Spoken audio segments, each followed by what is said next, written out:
मनोज, आता सरकार तिघांचं आहे, तीन पक्ष सोबत आहेत सरकारमध्ये आणि एकत्रपणे राज्य सरकार काम करत आहे. असं असताना फडणवीसांवर इतका राग का? ते आपण हे पण ते म्हणते मग काही त्रास देत आहे, कुणाला त्रास देत आहे, कुणालाच काम करून देत नाही. ते लई चित्र माणूस देव ती स्तुती करायला मग काम तसं करावं ना. आजी दादाच्या कोणत्या मंत्र्याला काम करून देत नाही, ते कोणत्या शिंदे साहेबाच्या करून देत नाही आणि अर्ध्या मंत्र्याला भाजप मधल्या काम करून देत नाही. ते लय विचित्र आहे सगळं. त्यालाच विचारावं वाटतं. त्याचं कसं आहे बरं का, ते एक पिक्चर होता बघा मराठी कोणचा का सासू सोनाचा, तसा खेळ आहे त्याचा. सून टिंबू टिंबू घ्यायची आणि सासूला काहीच काम येत नाही, बिगर कामी तेल सुद्धा वाटता येत नाही भाजीत, तिला कामा धामात फोडणी देता येत नाही. असलंही ही सासू आहे महाराष्ट्राला लागलेली. देवेंद्र फडणवीस म्हणजे फुनशी सासू, नुसते कोपर खेळ्या आणती. चांगली काम करणारी सून असली तरी बी बेजार करती, बिगर काम करणारी असली तरी बेजार करती. देवेंद्र फडणवीस म्हणजे फुनशी सासू महाराष्ट्राला लागलेली. मनोज दादा, तुम्ही या सगळ्या संदर्भात गेले अनेक वर्ष लढा देत आहे. आश्वासनं दिलं जातं प्रसंगी. या सगळ्या प्रकरणी तुम्ही अगदी मुंबईच्या वेशीपर्यंत येऊन सुद्धा ठेपलात. विजय आपलाच म्हणून विजयाचा काहीसा गुलालही उधळला गेला. आश्वासनं मिळाली, पण इथं मात्र तुमचं असं म्हणणं आहे आश्वासनं दिली जातात, अंमलबजावणी मात्र शून्य. पाणी नेमकं कुठं अडतं? सगळं पाणी फडणवीसांपाशी अडत, दुसरीकडे कुठेच काहीच होऊ देत नाही. तो माणूस इथून पाठीमागचा रिझल्ट आहे लोकांना, म्हणून लोक बोलत नाही. शिंदेचे मंत्री आणि शिंदे हे लोकांच्या मनावर राज्य का करते? अजितदादा आणि अजितदादाचे लोक मनावर राज्य का करते? त्यांचे लोकांवर काय करते? फडणवीसांचे अर्धे आमदार मंत्री हे जनतेच्या मनावर राज्य का करते? ते डायरेक्ट काम करते. फडणवीसांचं खुनशीपणा, द्वेष, विषारी विचार पण कळू द्यायचे नाही, हसत बोलायचं आणि समाज बर्बाद करून टाकतो. त्यांनी त्यांच्या काळात लोकांना रिझल्ट दिला, तुमच्या काळात रिझल्ट द्या ना. तुम्ही आल्यापासून 58 लाख नोंदीचे सगळे कुणबी प्रमाणपत्र बंद. ज्यांना कुणबी प्रमाणपत्र मिळाले त्यांचे व्हॅलिडिटी पूर्ण बंद. टोटल शिंदे समितीला 2दा वाढ देण्यात आली, एकही रेकॉर्ड त्यांना शोधू दिला नाही. केसेस मागं घेऊ म्हणले, एकही केसेस यांनी मागं घेतल्या नाहीत. अर्ध्या घेतल्या आणि अर्ध्या तशात लटकून. त्या सगळ्या खोट्या केसेस चालतात.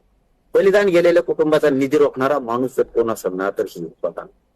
कुठंतरी यांनी असं चाल करायला नको होती. बलिदान गेलेल्या कुटुंबाच्या लेकरा बाळाच्या उघड्यावरती पडलेत, ते त्यांचं आयुष्य उद्ध्वस्त झालं. त्यांच्या निधी आणि नोकरी द्यायला पाहिजे. ते इतके विचित्र आहेत.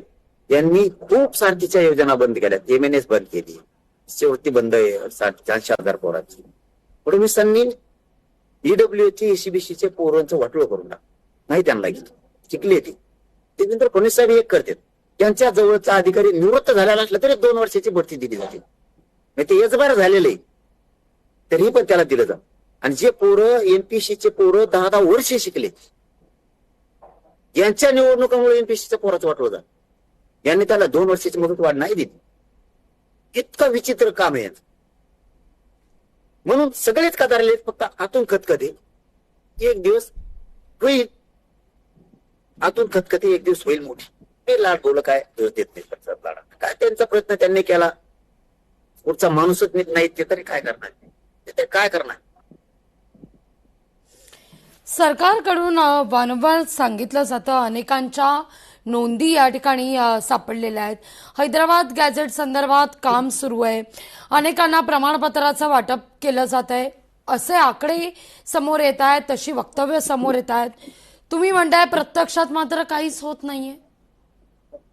काही पुण्याच्या आयुक्तांनी 2 महिन्यापूर्वी त्यावेळेस सप्टेंबर-ऑक्टोबर मध्येच अहवाल तयार केला. सातारा संस्थाचे काय आता JR नाही इतकं काम भारी होईचं बघा.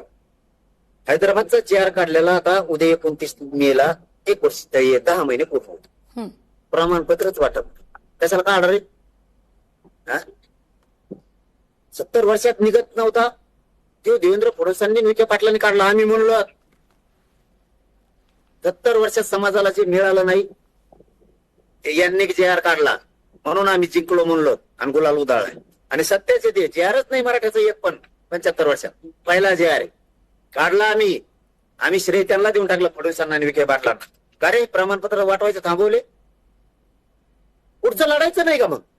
कच्चे तर गुलाल झाला मग थांबू का? JR काढला तर कोणती प्रमाणपत्र आहेत व्हॅलिडिटी आहेत. आता कमीत कमी 70-80 लाख पोरं ऍडमिशन घेते जूनमध्ये. वाटवून करतील नाही पोरांचं. व्हॅलिडिटी कोणी द्यायचे? मराठा आणि कुणबी मंत्रालय स्थापन करायला काय अडचण आहे? ओबीसी स्थापन करायला जमतं. मराठ्याचं काय चावतं काय? मत गोड लागते मराठ्याचे. म्हणजे त्यांना बोगस आरक्षण द्या पोट जाती उपजाती म्हणून.